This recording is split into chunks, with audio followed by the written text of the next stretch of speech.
Today I'm taking advantage of Paris Metro's newly renovated and extended Line 14 for an easy, inexpensive, and quick journey out to Orly Airport. I'm taking what they've termed the Grand Paris Express today because I'm beginning a new adventure on Air Caraïbes business class to Pointe, Pitre, Guadeloupe. Hello YouTube travelers, and welcome to the Gentleman of Fortune channel. Join me on my travels around the world, and together we'll review the latest in flight and lounge offerings, find out how various airlines' first and business class products stack up, sample their catering, and indulge in their finest champagnes. Together we'll experience the best of the best, and maybe some more obscure ones too. So be sure to subscribe and hit that notification bell so that you won't miss a thing. And now I invite you to sit back and relax as we get this next adventure underway. From the metro station, it was just a 5-minute walk to Terminal 4. One note about the online booking process. They offer both a discounted business class called Madras Smart and a flexible business class called Madras Flex for 150 euros more. The only advertised difference between the two fare classes is that one is refundable while the other's not. However, if you select the cheaper Smart fare, you'll subsequently be able to select the Pass Zen for only 20 euros, which makes your fare fully refundable. They offer some other add-ons, most of which are redundant to business class, but you may want to upgrade your lounge experience for an additional 60 euros. Back to the check-in process, there was a dedicated line for business class, and the line moved very quickly. I already had a mobile boarding pass on my phone, so I technically didn't need to go to the check-in counter, but I was curious if there was actually lounge access since they were selling that upgrade to get lounge access.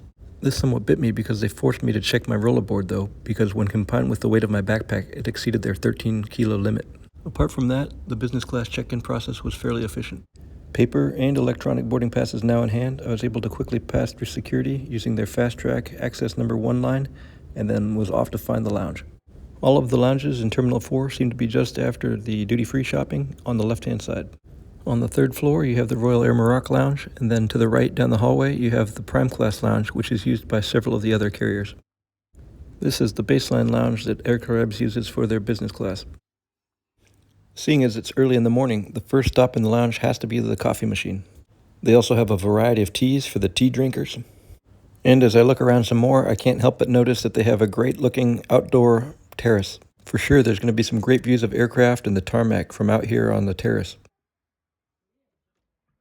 Well, it looks like the construction may diminish the view a little bit, but I think we'll still have a pretty good view of all the aircraft.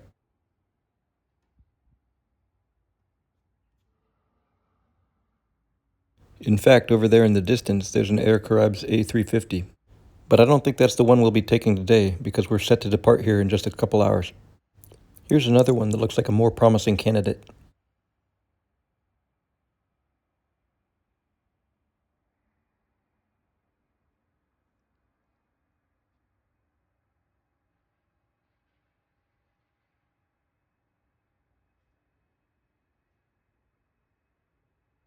Alright, well, it's not the greatest weather today, so I'm going to head back inside and see what else the lounge has to offer. There's a bar area with various alcohols for your morning cocktail. We've also got a couple of types of fruit juice.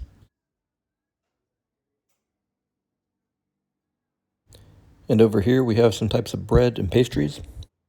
Then for hot food, we've got scrambled eggs and hash browns, as well as some little hot dog looking sausages and grilled mushrooms. And over here apparently we've got brownies, as well as some sort of chicken or turkey cold cut and various types of cheese. There's also a cooler with cream caramel, tiramisu, and a variety of soft drinks, as well as bottles of water and jams and jellies and some cereals. So maybe not the most impressive dining fare, but at least it's something to tide you over until your flight.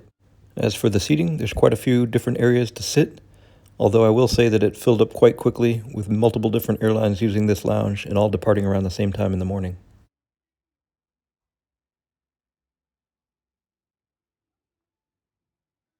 Speaking of other airlines that use this lounge, here comes a La Compagnie Airbus A321.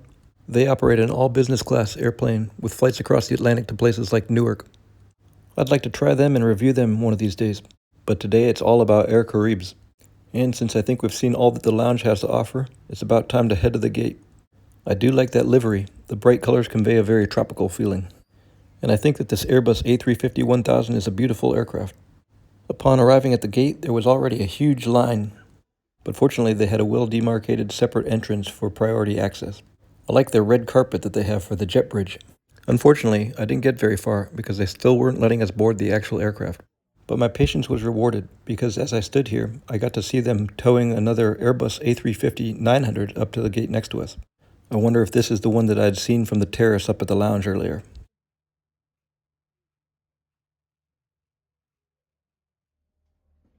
Eventually, they started letting people on the aircraft, and we all shuffled down the gangway. Here's our first look at the Air Caraïbes Madras business class cabin, which is laid out in a 2-2-2 configuration. In a perfect world, all business class seats would have direct aisle access, but in this case, those at the window will have to climb over their seatmate to get to the aisle.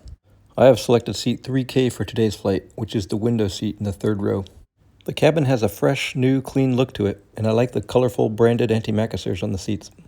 In the black cubbyhole next to the headrest, there's a pair of headphones.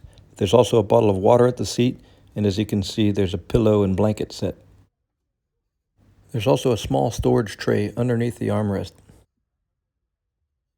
Next to the seat, you have a small controller for the IFE. There's also a control panel for the seat itself and the light. There's a headphone and USB outlet, as well as a universal power outlet and a personal reading light.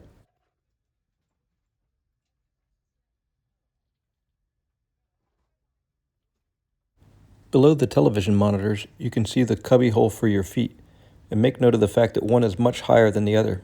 When the seat is extended into the bed position, each seatmate is on a different level. I suppose this makes clambering over to get to the aisle a little bit easier in theory. There's also a coat hook, as well as the literature pocket on the back of the preceding seat.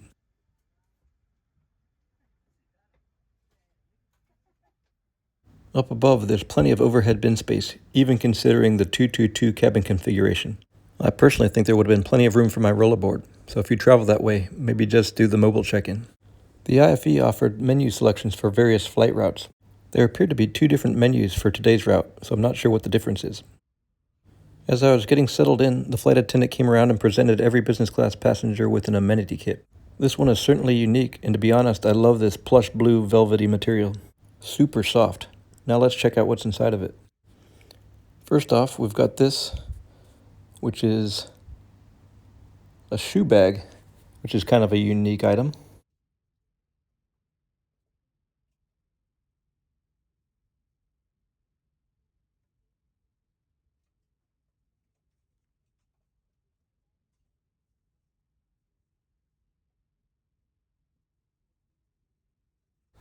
Next up, we've got a pair of folded up blue slippers.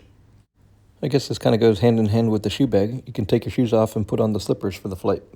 It's a little bit surprising to see the slippers actually inside the amenity kit.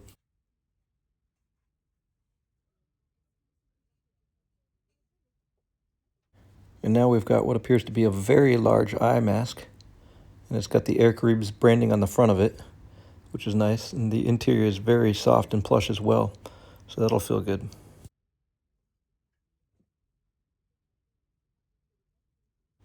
And next up, we've got this microfiber cloth that's branded with the Air Caraïbes logo for cleaning your glasses. That's pretty nice. Then we've got this unmarked brown bag, which I presume is a dental kit. And here we've got a couple of ear cup covers for your headphones. Then we've got a very minty smelling bottle of cologne. Just kidding. I'm pretty sure that's mouthwash, but my eyes are a little bit bad, having a tough time reading the label. Next up, we got a tricky tube of lip balm from L'Occitane en Provence.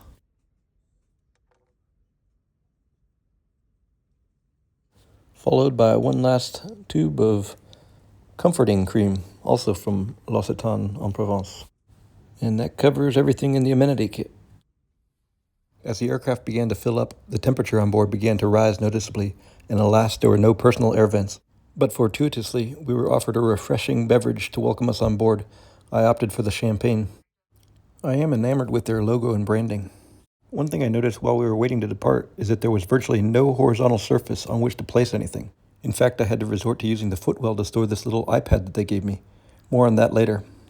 Eventually, we commenced our pushback, though it was at least 45 minutes late.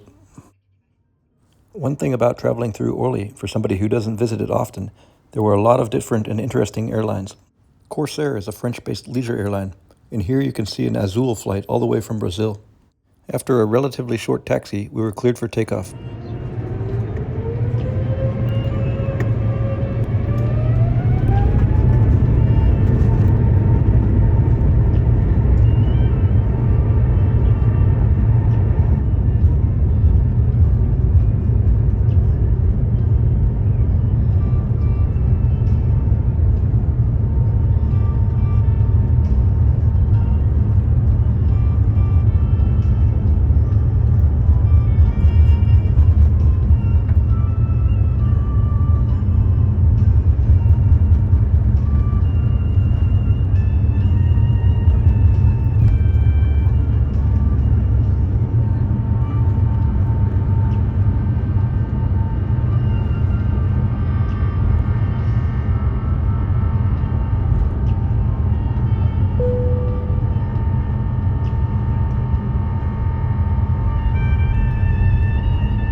Up into the gray French overcast. The IFE system offered some nice clear external video feeds. Okay, back to that little iPad, which looks like it was formerly the menu at some restaurant. This they use as an e-reader, and they gave it to me to replace an in-flight magazine, but which offers considerably more variety.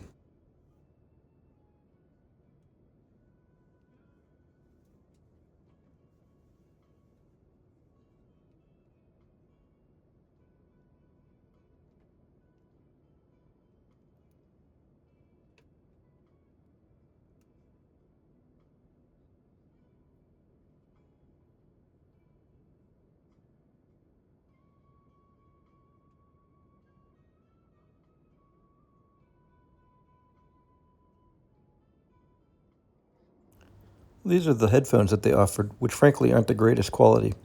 In addition, the plug was pretty finicky, and any time it jiggled in any way, it really affected the audio quality. But they're certainly better than those disposable earphones that they sometimes give you on airplanes.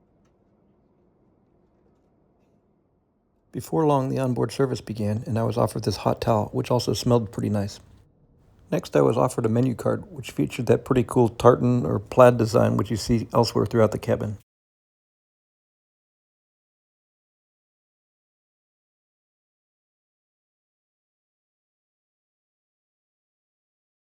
To start off the meal service, I was offered this amuse-bouche and another glass of champagne. The entree and plat principal were served on a single tray, and they offered a selection of warm bread from a bread basket. I selected the chicken for my main course, and it was very good. Truth be told, all of the food on today's flight was very tasty.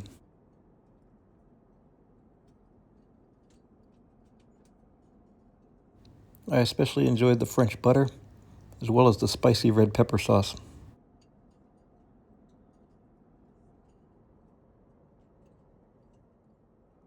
After the main course, they brought around another tray which featured salad and cheese plate, and I opted to go with the ice cream that was served inside the coconut shell.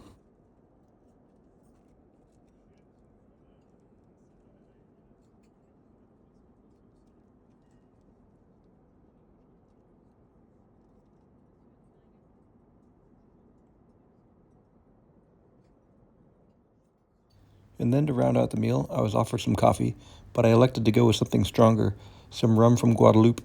One of my preferred means of in-flight entertainment is watching the in-flight map to see where we are in the world. Though in addition to that, they had a decent collection, though not a truly robust selection, of TV shows, movies, and audio.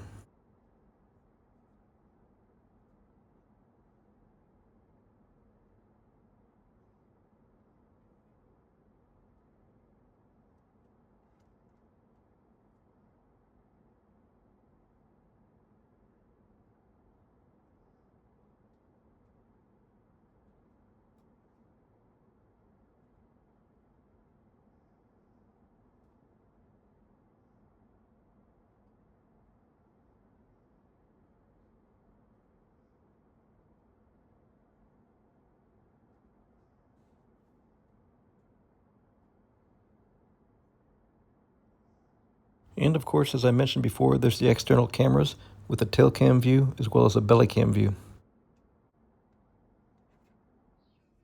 If you'll recall, I previously pointed out how the footwell on my seat was elevated compared to that of my seatmate. Here you can see the seat transformed into a bed, and note that it's actually higher level than that of the seat next to it.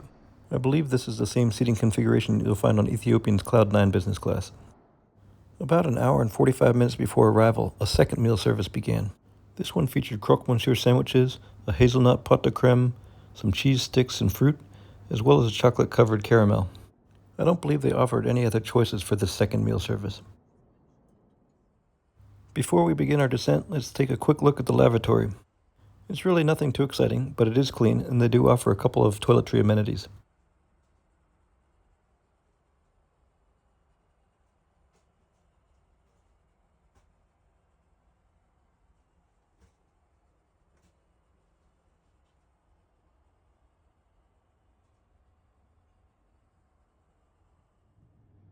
Soon after I returned to my seat, we began our descent, and thereafter I was treated to some beautiful Caribbean island views. My overall impressions of this flight were very favorable. I went into this honestly not having very high expectations, and kind of thinking that this would be like a low-cost carrier. That was based on the ticket prices being somewhat lower than those of American carriers for crossing the Atlantic. But if we're honest, they outperformed their American counterparts significantly, especially when it came to the onboard service. The only area where they could really be considered to be lacking is in the hard product. The seat was clean, new, and comfortable, but it was a bit cumbersome getting in and out since it didn't have direct aisle access. But if that's the worst of your concerns, I think you're doing pretty well, especially if you're traveling with a companion. That makes that awkward interaction a little bit less significant. I, on the other hand, was traveling as a solo traveler and ended up sitting next to a stranger. This brings up one last point which might help to save you some money. Until about 2 days before departure, the business cabin indicated that it was only half full. However, on the day of the flight, every seat in business class was taken. This leads me to believe that they may have some program whereby you can bid to upgrade. Having purchased a business class ticket outright, this wasn't offered to me. I'd be interested to know if this is an option for the future, as would I'm sure most of our viewers. Leave a note in the comments section if you know if Air Caraïbes offers an opportunity to bid for upgrades. I'd also be interested to know if you've ever bid for an upgrade, and if you were successful, what amount makes a good bid. After rollout, it was a relatively short and uncomplicated taxi to the terminal building. This will end this phase of my adventure on Air Caraïbes. I hope you enjoyed this video and found it informative. And of course, don't forget to leave a like and hit that notification bell. And as always, until the next video, safe travels. Now it's off to enjoy Guadeloupe.